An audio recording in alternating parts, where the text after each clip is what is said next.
해마다 성탄절이 되면 각종 종교 단체에서 메시지를 발표하는데 그 메시지들은 거의 대동소이한 내용을 담고 있습니다.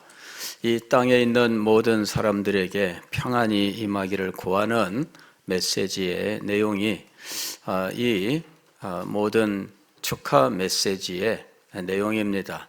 그리고 예수님께서 이 땅에 오신 것은 바로 이와 같은 평화를 위해서 오셨다, 이렇게 이야기하고 있습니다. 누가복음에도 하늘에는 영광, 땅에는 평화라는 말씀이 있고, 이 말씀이 많은 사람들에게 감동을 주고 또 이런 메시지의 내용을 이루고 있습니다.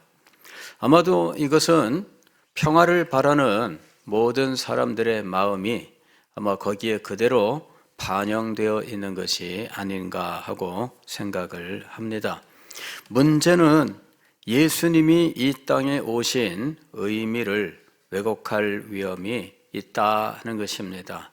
그냥 아무에게나 다 평화라고 말할 때 그 평화의 배경을 모른 채 그냥 누구든지 자기가 생각하는 평화로 받아들인다면 예수님께서 이 땅에 오신 그 의미는 왜곡될 수밖에 없는 것입니다. 성경이 말씀하고 있는 참된 평화는 도대체 무엇인가? 그리고 성경이 말씀하는 이 평화를 위하여 예수 그리스도께서 평화의 왕으로 오셨다는 것은 도대체 무슨 의미인가 하는 것이죠. 지금 12월 첫째 주부터 하나님 나라에 대해서 말씀을 생각하고 있습니다.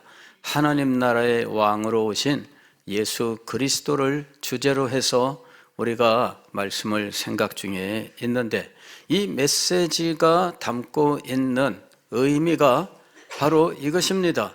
세상이 원하는 평화는 하나님께서 말씀하시는 평화와 다르다 하는 것입니다.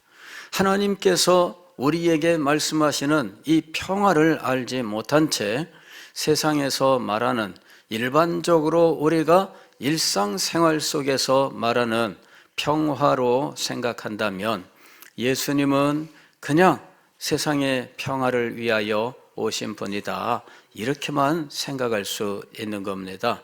그래서 이 사실에 대하여 그 참된 의미를 밝히고 예수님이 오셔서 이루시는 평화와 복이 도대체 무엇인지를 바로 알고 믿어야 하기 때문에, 그래야 우리가 복음을 바르게 전할 수 있기 때문에 이 말씀을 생각하는 것입니다.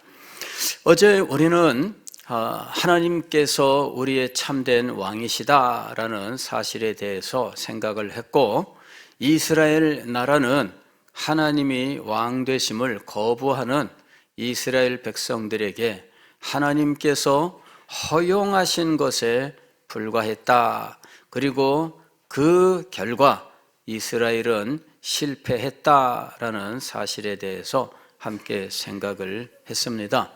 그 실패한 이스라엘 백성들이 바벨론 포로 생활에서 돌아와 가나안 땅에 예루살렘 성전을 다시 세우고 그곳에 이제서 생활을 하게 되었는데 나라는 회복이 되지 않았습니다. 그들은 이스라엘 나라의 회복을 소망했고 다윗의 왕국이 회복되기를 소망했지만 예수님께서 오실 때까지 그 나라는 회복되지 않았습니다. 그러면 이 사람들이 예루살렘으로 돌아와 성전을 건축하고 또 예수님께서 오시기까지 한 420년이라고 하는 이 기간이 있는데, 성전을 짓고 예수님 오실 때까지가 420년 정도의 세월인데, 그 기간 동안에 이들이 발전시켜 왔던 그들의 사상은 무엇이냐 하는 것이죠. 그들은 이스라엘 나라를 하나님의 나라로 여기고 이스라엘 나라가 회복되어야 한다 하는 것과 이스라엘 나라의 회복을 위한 하나님의 예언의 말씀이 있었다 하는 사실을 발견합니다. 그리고 그들은 이스라엘 나라를 회복할 다윗 왕조의 혈통을 이은 왕은 메시아라고 이야기하고 이 메시아를 기다리기 시작을 했던 것입니다. 그러나 여러분, 예수님께서 오셔서 이스라엘 나라를 회복하셨는가 하는 것이죠. 예수님께서는 이스라엘 나라를 회복하지 않으셨습니다. 그러면 예수님은 실패한 것인가?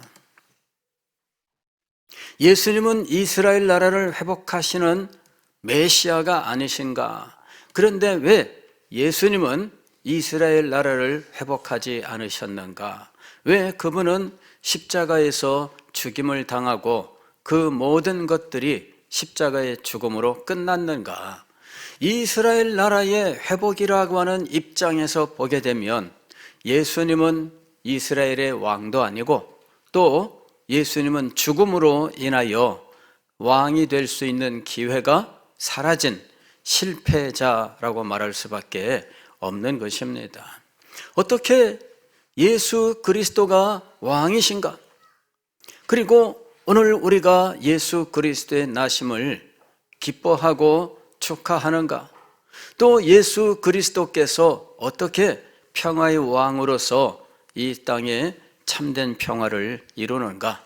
이것은 이스라엘 국가의 역사를 넘어서는 더 큰 범위의 성경 전체의 범위를 가지고 생각해야 하는 문제인 것입니다.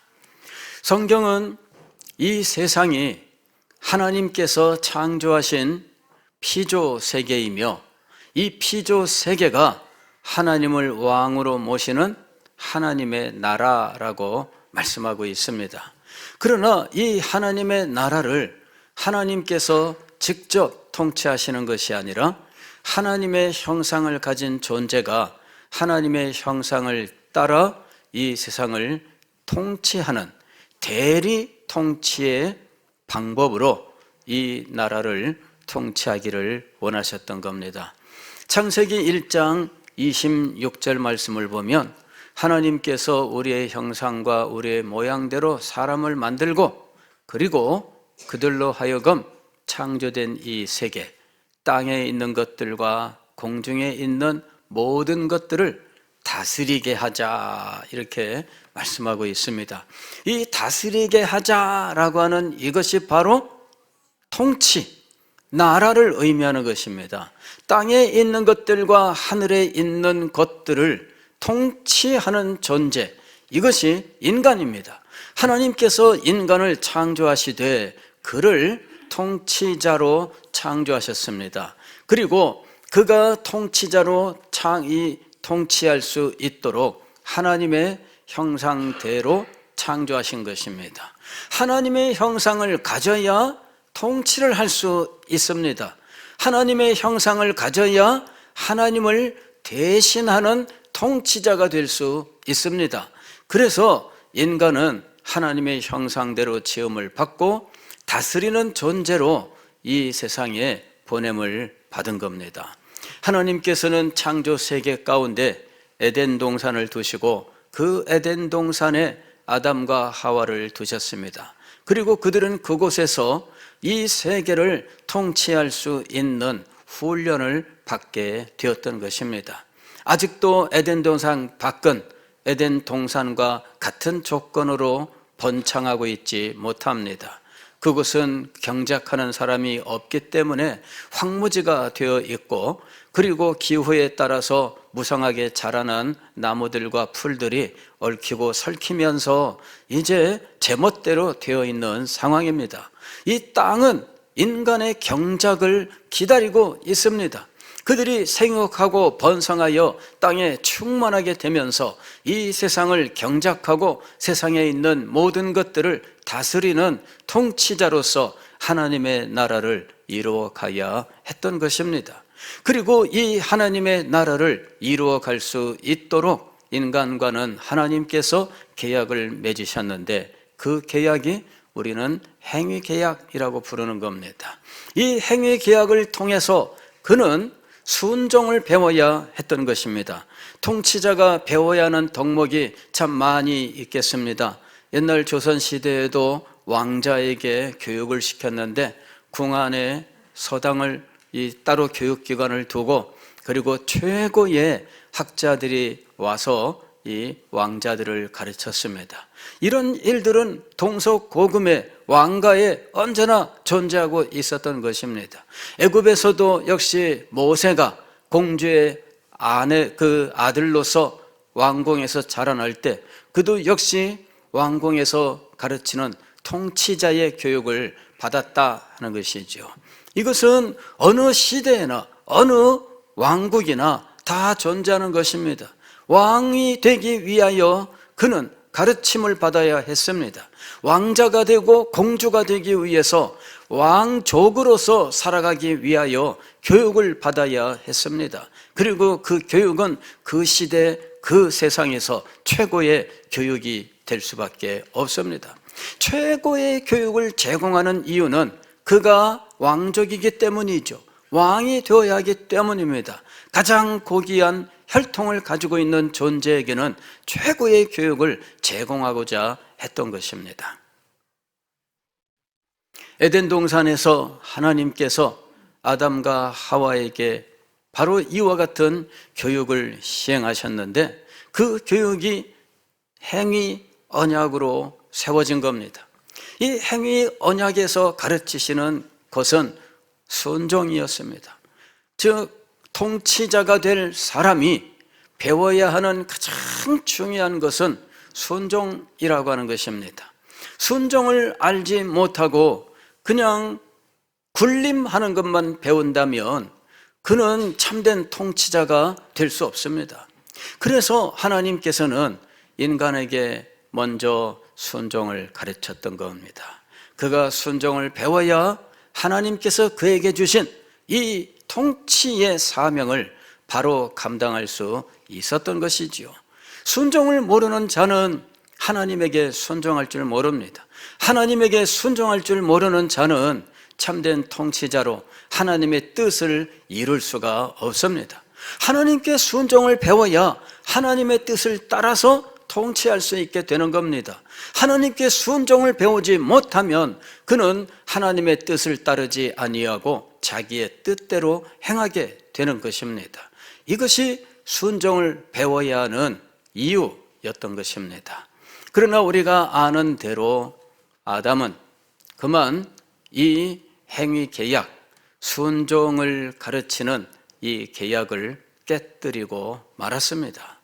그 일은 어떻게 일어난 것입니까? 사탄이 뱀을 통해 하와를 미혹하고 하와가 그 미혹에 넘어가 아담에게 선악과를 주었을 때 아담이 그것을 먹음으로 이 범죄가 성립이 되었습니다.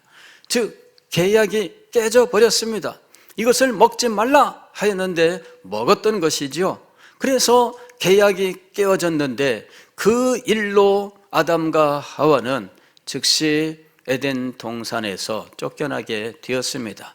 그들은 아무런 준비도 되어 있지 않았습니다. 하나님의 세계를 통치할 수 있는 훈련도 실패한 상황입니다. 그리고 그들이 살아가야 될 이 세상은 에덴 동산과 전혀 달랐습니다. 땅은 엉겅퀴와 가시나무를 내고 그리고 농사를 지으려고 해도 충분한 소산을 제공하지 않습니다. 에덴 동산에서 했던 노력의 10배, 20배를 투자를 해야 에덴 동산에서 거둘 수 있었던 수확의 10분의 1, 20분의 1밖에는 거두지 못하는 상황이 된 겁니다. 그들의 삶 속에는 언제나 결핍이 있습니다. 그 결핍 때문에 다른 사람의 것을 빼앗아서 내 것을 채워야 되는 이와 같은 상황이 벌어지고 이런 일들로 인해서 이 세상은 평화가 없고 언제나 싸움과 다툼과 그리고 탈취와 강도와 이런 일들이 번창하게 되었던 것입니다. 이 모든 일의 배후에는 사탄이라고 하는 존재가 있습니다. 그리고 이 사탄이 하나님이 이 세상을 통치할 통치자로 세운 아담을 미혹하고 넘어뜨림으로 그만 아담이 사탄의 꾀에 넘어가 그의 생각대로, 그의 계획대로, 그가 주입하는 원리대로 살아가게 되면서 이 세상은 사탄의 나라가 되어버리고 만 겁니다.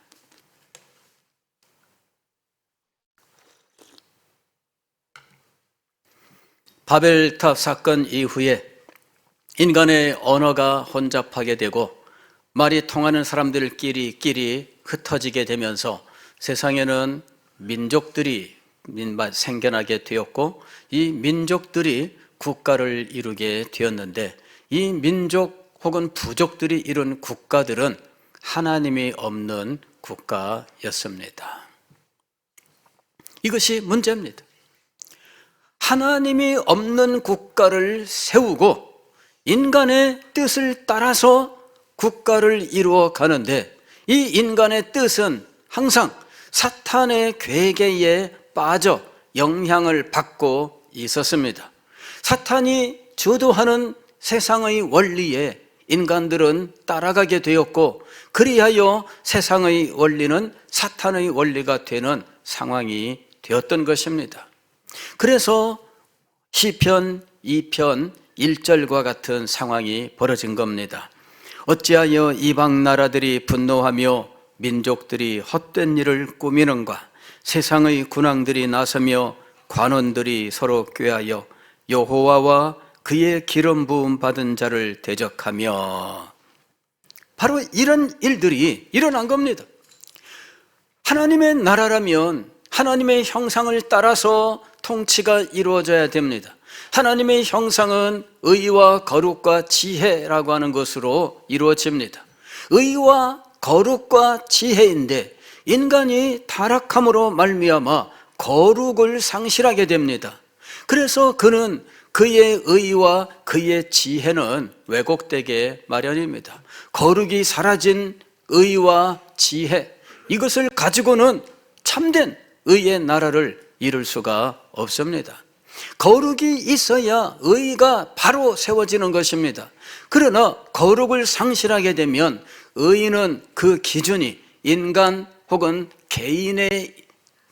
개인으로 변해버리고 마는 거죠.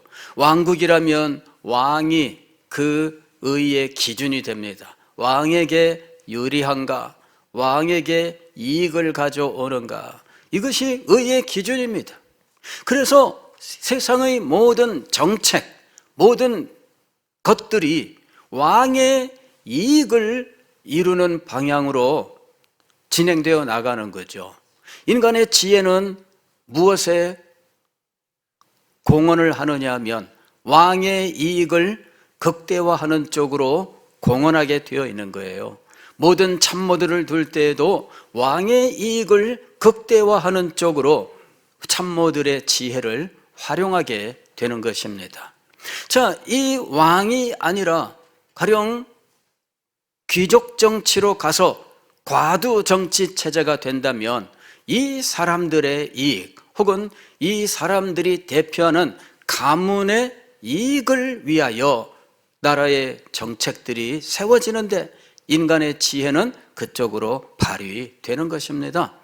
여러분, 거룩이 상실되면 이 의의 표준이 혼동에 빠지게 되고 지혜는 잘못된 의에 공헌하는 방향으로 사용되므로 이 세상의 나라들은 각자 나름대로의 의를 세워나가고 자기의 이익을 구하여 전쟁이 그치지 않게 되는 것입니다. 왜 이 땅에 평화가 없습니까?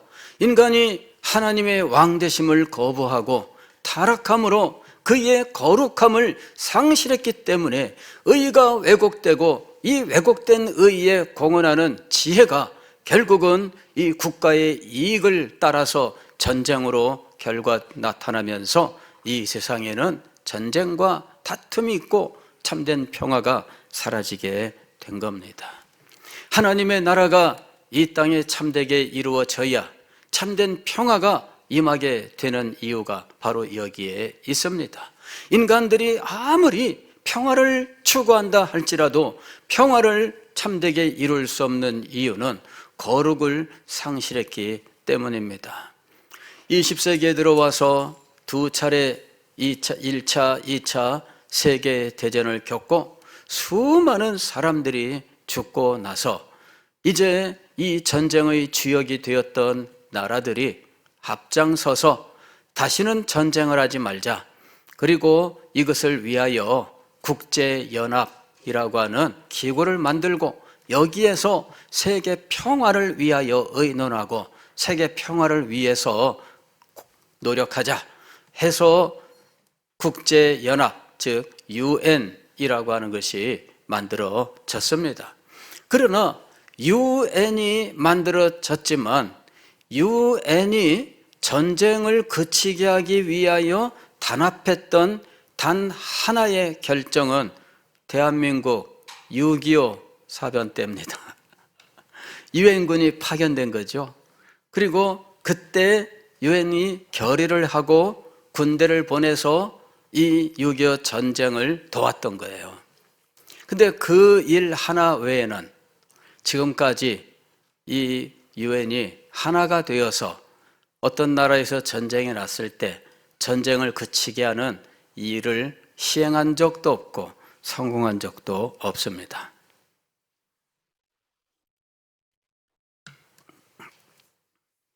최근에도 러시아 우크라이나 전쟁, 유엔은 무기력하게만 하지요. 또 이스라엘과 팔레스타인 하마스의 전쟁 역시 유엔은 무기력하게만 합니다. 이 전쟁을 그치게 하기 위하여 하나가 될 수 있는 길이 없습니다. 왜냐하면 각자 자기의 이익을 따르기 때문이에요. 즉 각자의 의의가 달라요. 러시아의 의의의 기준이 다르고 미국의 의의의 기준이 다르고 중국의 의의의 기준이 다릅니다. 여기에 이슬람 국가들의 또 의의가 다릅니다. 그래서 각자 자기의 의의를 따라서 주장하기 때문에 결코 하나가 될 수가 없습니다. 이것이 세상의 모습입니다. 왜냐하면 의의 자체가 거룩을 상실한 채 이 왜곡된 상태이기 때문입니다. 거룩은 어디서 오는 것입니까? 인간을 창조하신 하나님에게서부터 오는 것입니다. 하나님을 모시지 않으면 이 의의는 바로 세워질 수가 없는 것이지요. 하나님께서 이 땅에 하나님의 나라를 새롭게 회복하기 위하여 하나님의 백성을 선택하셨습니다. 하나님께서는 바벨탑 사건 이후에 천하에 흩어진 이 다양한 언어 부족들 그리고 나라들 가운데에서 하나님께서는 아브라함을 선택하여 부르셨습니다. 그리고 아브라함의 후손을 통하여 하나님이 왕이 되시는 하나님의 나라를 이 세상에 나타내시기를 원하셨습니다. 그러나 이미 우리가 어제 살펴본 것처럼 아브라함의 자손은 시내산 언약을 통하여 하나님 나라 계약을 맺었으나 하나님이 통치하시는 이 신정을 거부하고 세상 모든 나라와 같은 나라가 되기를 원하여 왕을 세워달라 한 것입니다. 하나님은 이 일이 그들이 나를 버려 왕이 되지 못하게 하려 함이니라 라고 말씀하셨습니다. 하나님이 왕이 되시는 것을 거부한 것입니다. 즉 아담이 했던 것과 같은 일을 이스라엘 백성들이 행하게 된 것입니다. 그들이 세운 나라는 결국 하나님을 버린 쪽으로 나아갔다 하는 것을 증명합니다. 결국은 멸망하게 된 것입니다. 하나님께서 실패한 이스라엘 나라를 회복하시려는가? 그렇지 않습니다. 그들과 맺었던 이 계약은 그들이 이미 거부하여 깨어진 것입니다. 그래서 하나님께서는 기회를 주고 선지자를 보내고 또 말씀을 전하고 수없이 권면하셨지만 그러나 그들은 결코 하나님께로 돌아오지 않았습니다. 최종적으로는 성전까지 완전히 회파되는 비극에 빠지게 되었던 것이죠. 그런데 하나님께서는 그들에게 한 가지 소망의 길을 제시하셨습니다. 그것이 하나님의 아들을 이 땅에 보내시는 일이었습니다. 하나님의 나라를 회복하시는 하나님의 방법, 아브라함을 부르시고 아브라함의 후손을 부르시는 이 일은 이제 이스라엘 국가가 결국 이것을 파괴합니다. 그래서 하나님께서는 아브라함의 후손 다윗의 자손 가운데 한 아들을 보내시고 이 아들을 통해서 하나님의 나라를 회복하게 하시는 것이었습니다. 여기 2장 5절 말씀 보면 그때 분을 바라며 진노하사 그들을 놀라게 하여 이르시기를 내가 나의 왕을 내 거룩한 산 시온에 세웠다 하시리로다. 내 거룩한 산 시온에 나의 왕을 세웠다. 이것은 이스라엘 왕국을 말하는 것처럼 보입니다. 이 시를 이스라엘 왕국에서 사용하고 있을 때에는 하나님께서 이스라엘을 세웠다 이렇게 해석하고 믿을 수 있었습니다. 그러나 이미 역사가 다 지나갔고 역사가 증명하는 것은 시온산에 세워졌던 인간의 왕국은 무너지고 말았습니다. 거기에 영원히 세워지는 하나님의 나라는 어떻게 세워지는가? 한 왕을 세우심으로 영원한 나라가 세워지는 것입니다. 이것이 7절 이하입니다. 내가 여호와의 명령을 전하노라. 여호와께서 내게 이르시되 너는 내 아들이라. 오늘 내가 너를 낳았도다. 하나님이 낳으신 하나님의 아들. 그런데 8절 보면 내게 구하라. 내가 이방 나라를 네 유업으로 주리니 네 소유가 땅끝까지 이르리로다. 하나님이 낳으시는 하나님의 아들은 세상 이방 나라를 유업으로 받는, 즉 이방 나라를 자기의 상속할 나라로 받는 존재입니다. 여기는 이스라엘을 이 영토로 받는다, 왕국으로 받는다가 아닙니다. 뭐라고 되어 있습니까? 세상 나라예요. 즉 1절에서 2절에서 말씀했던 세상 나라와 민족과 군왕들의 대적, 반역, 이들을 정복하고 그리하여 세상 나라가 하나님의 아들의 나라가 되는 그 나라를 하나님께서 말씀하고 계신 겁니다. 내게 구하라. 내가 이방 나라를 네 유업으로 주리니. 여기 유업이라고 하는 것은 왕이 영지를 상속받는 이와 같은 것을 의미하는 거지요. 내 소유가 땅끝까지 이르리로다. 여기 소유는 상속받은 나라입니다. 이 나라가 땅끝까지 이르게 된다라는 이야기죠. 즉 하나님이 낳으신 하나님의 아들이 왕이 되어 이방 나라들과 땅끝까지를 왕국으로 하는 왕이 되신다라는 이야기죠. 그리고 이 일의 성취는 어떤 방식으로 이루어지는가? 9절에 나옵니다. 네가 철장으로 그들을 깨뜨리며 질그릇같이 부수리라 하시도다. 철장이라고 하는 것은 쇠 몽둥이를 말합니다. 쇠로 만든 몽둥이, 이 쇠 몽둥이로 깨뜨리는데 질그릇을 깨뜨리는 것처럼, 즉 된장 항아리 깨뜨리듯 쇠방망이로 후려쳐서 깨뜨린다. 즉 하나님을 거역한, 그리하여 거룩을 상실하고 왜곡된 의로 자신들의 욕심을 구하는 이 세상 나라 때문에 생긴 이 세상의 전쟁과 다툼, 이 모든 것들을 이제 이 하나님의 아들이 이 땅에 오셔서 모두 다 새롭게 하신다라는 것입니다. 이 땅의 평화는 어떻게 이루어집니까? 인간끼리 합의하여 이루어지는 것이 아닙니다. 인간의 합의로 평화가 이루어질 수 없다는 것은 20세기에 만들어진 UN의 활동을 통해서 알 수가 있습니다.